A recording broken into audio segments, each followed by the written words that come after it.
రెండు రాష్ట్రాలకే ఒక పెద్ద పండగ. కానీ దురదృష్టం, మన తెలంగాణలో చాలా వరకు మన ఆంధ్రప్రదేశ్ ప్రజలు ఇక్కడ కొంతమంది జాబ్ చేసుకుంటారు, కొంతమంది వేరే బిజినెస్ కూడా చేసుకుంటారు. కానీ వాళ్ళు మకర సంక్రాంతి మా ఊర్లో మేము చేసుకుంటాం, మా ఎస్టేట్లో చేసుకుంటాం అనే వాళ్ళకి ట్రైన్ అయితే టోటల్ హౌస్ఫుల్ ఉన్నది, ట్రైన్లో వెళ్ళలేరు. కానీ ప్రైవేట్ బస్సులో వెళ్ళాలంటే ప్రైవేట్ బస్సోలు రక్తం తాగుతున్నారు. జస్ట్ 4 days ముందు బస్ ఛార్జెస్ మనం ఆన్లైన్లో చూస్తే 900 రూపాయలు ఉండే. విజయవాడ కానీ ఇంకా ఆంధ్రప్రదేశ్ ఏదైనా కోనకు వెళ్ళాలంటే 1000 రూపాయల నుంచి 1500 రూపాయలే ఉండే. కానీ సడను ఇవాళ విజయవాడ వెళ్ళాలంటే 4000 to 4500 రూపీస్ తీసుకుంటున్నారు ఈ ప్రైవేట్ బస్సులు. ఇంకా వేరే ప్లేస్లో వెళ్ళాలంటే మీరు ఆలోచన చేయొచ్చు. ఆ విధంగా బస్ ఛార్జెస్ పెంచుతున్నారు ఈ ప్రైవేట్ బస్సులు. నేను ట్రాన్స్పోర్ట్ మినిస్టర్ పూనం ప్రభాకర్ గారికి రిక్వెస్ట్ చేస్తున్నా, అసలు ఈ ప్రైవేట్ బస్సులు ఇంత ఛార్జెస్ వసూలు చేస్తున్నారు కదా, వాళ్ళపైన మీ గవర్నమెంట్ నుంచి ఏం యాక్షన్ ఉంటుంది? ఇవాళ తెలంగాణ ప్రజలు, ఆంధ్రప్రదేశ్ ప్రజలు మీ గవర్నమెంట్ వైపు చూస్తున్నారు.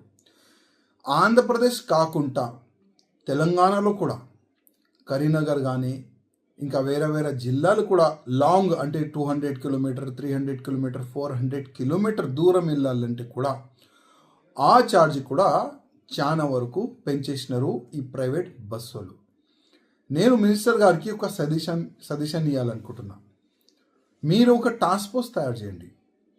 ఎవరైనా ప్రైవేట్ బస్సులు ఎక్కువ ఛార్జ్ వసూలు చేస్తే వాళ్ళపైన యాక్షన్ అయ్యేలాగా మీరు ఏదైనా చర్యలు తీసుకుంటారని అందుకోసం వీడియో పరంగా నేను మీకు రిక్వెస్ట్ చేస్తున్నా. అదేవిధంగా ఒక వాట్సాప్ నంబర్ కూడా మీరు క్రియేట్ చేయండి. ఎవరైనా బస్ ఛార్జర్ పెంచుతున్నారు, మీకు దౌర్జన్యం చేస్తున్నారు మీ పైన అనేవాళ్ళు ఈ వాట్సాప్ నంబర్కి డీటెయిల్ పెట్టండి. ఆ విధంగా కూడా మీరు చేస్తే చాలా బాగుంటుంది. అదేవిధంగా మహారాష్ట్రలో ఎవరైనా బస్ ఛార్జెస్ పెంచితే వాళ్ళపైన యాక్షన్, ఆ విధంగా మహారాష్ట్ర గవర్నమెంట్ ఆల్రెడీ ఒక ప్రకటన వ్యక్తం చేసిన వాళ్ళు. అదేవిధంగా అదే మహారాష్ట్ర గవర్నమెంట్ కూడా చెప్పింది, ఒకవేళ సీజన్ ఉంటే, ఏదైనా ఫెస్టివల్ ఉంటే, ఒకవేళ 100 రూపాయల టికెట్ ఉంటే 150 రూపాయలు తీసుకోండి, కానీ దానికైనా ఎక్కువ తీసుకుంటే మా చర్యలు మీ పైన ఉంటుంది అని కూడా మంచి ఒక డిసిషన్ మహారాష్ట్ర గవర్నమెంట్ వాళ్ళు తీసుకున్నారు.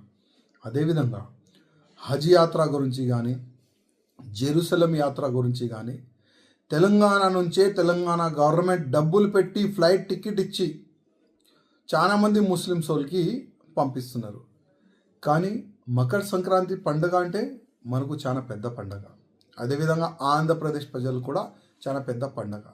ఇట్లాంటి పండుగలకి బస్ ఛార్జర్ పెంచి జనాలు రక్తం తాగే వాళ్ళ పైన మీరు యాక్షన్ తీసుకోవాలి. ఒకవేళ ఏ విధంగా హజ్ యాత్రకి, జెరూసలం యాత్రకి గవర్నమెంట్ నుంచే మీరు ఫండ్ ఇస్తున్నారు కదా, అదేవిధంగా కొద్దిగా మీరు కొన్ని బస్సులు పెడితే బాగుంటుంది, లేకపోతే కొన్ని ఛార్జెస్ గవర్నమెంట్ నుంచి చేస్తే చాలా బాగుంటుందని నేను పూనం ప్రభాకర్ గారికి రిక్వెస్ట్ చేస్తున్నాను. మరిన్ని వీడియోస్ కోసం ఛానల్ ని సబ్స్క్రైబ్ చేయండి. లేటెస్ట్ అప్డేట్స్ కోసం వాట్సాప్ ఛానల్ ని ఫాలో అవ్వండి. ఆ లింక్ డిస్క్రిప్షన్ లో ఉంది.